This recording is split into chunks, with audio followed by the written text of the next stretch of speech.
Nosso trabalho irá começar falando de como foi fundado o Museu Melo Leitão e por que ele recebeu este nome.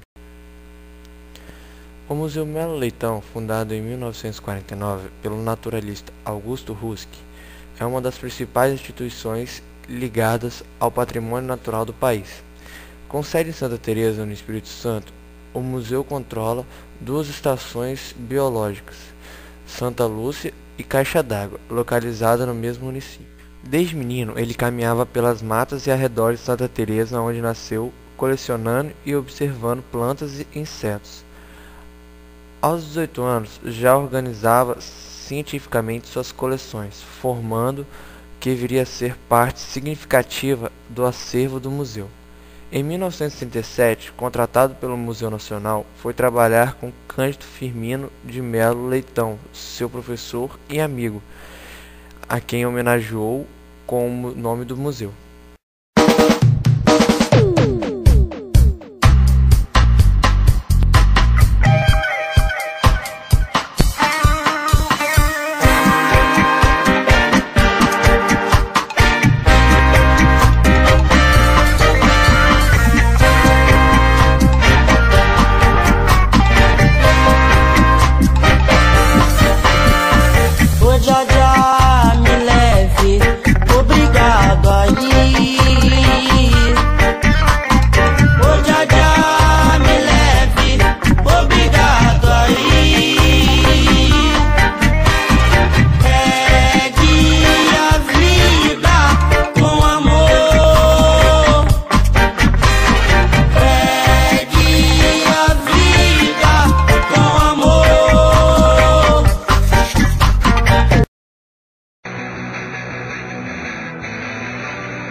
O segredo de uma vida empolgante não está em descobrir maravilhas, mas em procurá-las.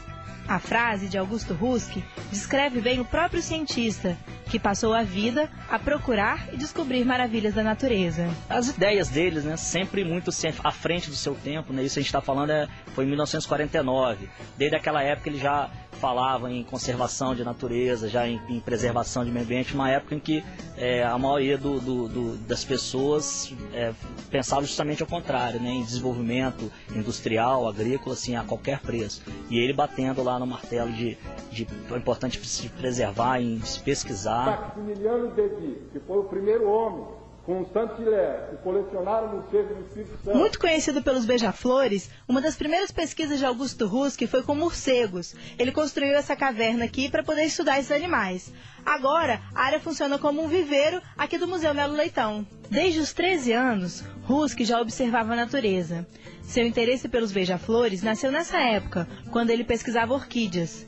Autodidata, aos 22 anos, tornou-se professor da Universidade Federal do Rio de Janeiro e cientista do Museu Nacional Carioca. Foi a coisa dele ter mandado para um pesquisador do Museu Nacional do Rio de Janeiro uma caixa de insetos que atacavam as culturas agrícolas aqui. O pessoal ficou muito interessado com o nível de organização, de conhecimento dele, aí chamou a atenção desses pesquisadores do Museu Nacional, que depois levaram ele para lá, e ele começou a trabalhar lá como pesquisador, se formou. Um visionário, Husk já falava há mais de 30 anos em problemas como a monocultura do eucalipto, a poluição atmosférica na Grande Vitória e a destruição da Amazônia.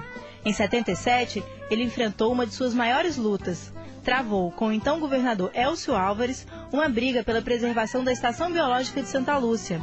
O governador queria aprovar a exploração de palmito na reserva onde Husk realizava suas pesquisas. Graças a todo esse empenho dele, a reserva está no local, não foi implantado esse projeto, e ela atualmente abriga lá, né, em seus 400 hectares uma rica flora, fauna, e é fonte de estudos até hoje para vários, né, pesquisadores aqui do estado e também estrangeiros. Além de todas as descobertas, pesquisas e de sua luta pela natureza, Augusto Husk deixou para os capixabas mais um patrimônio, o Museu de Biologia. O nome do museu é uma homenagem ao professor Cândido Firmino Melo Leitão, que foi a pessoa que conheceu Augusto Husk aqui em Santa Teresa e levou ele para o Museu Nacional do Rio de Janeiro. A partir de então, Husk ficou conhecido no mundo inteiro por suas pesquisas realizadas aqui. Além de toda essa parte da produção bibliográfica, o próprio museu, né, que ele manteve, era um museu particular, mas ele fez questão que passasse para o governo federal, porque seria garantia de que ele estaria, né, perpetuado, né, a obra dele, e a gente tenta aí,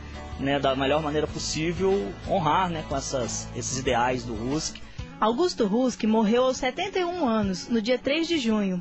Foi sepultado no dia 5, Dia Mundial do Meio Ambiente. Seu corpo está enterrado no local onde o pesquisador mais gostava de viver, a Estação Biológica de Santa Lúcia. Como não poderia deixar de ser, a morte veio de dentro da mata. Procurando uma espécie rara de beija-flor, ele foi envenenado por um sapo em 1976. Já com o fígado debilitado, Husk sobreviveu ainda por 10 anos. O patrono da ecologia no Brasil deixa, uma década após sua morte, lições de amor e da importância da natureza para todos nós.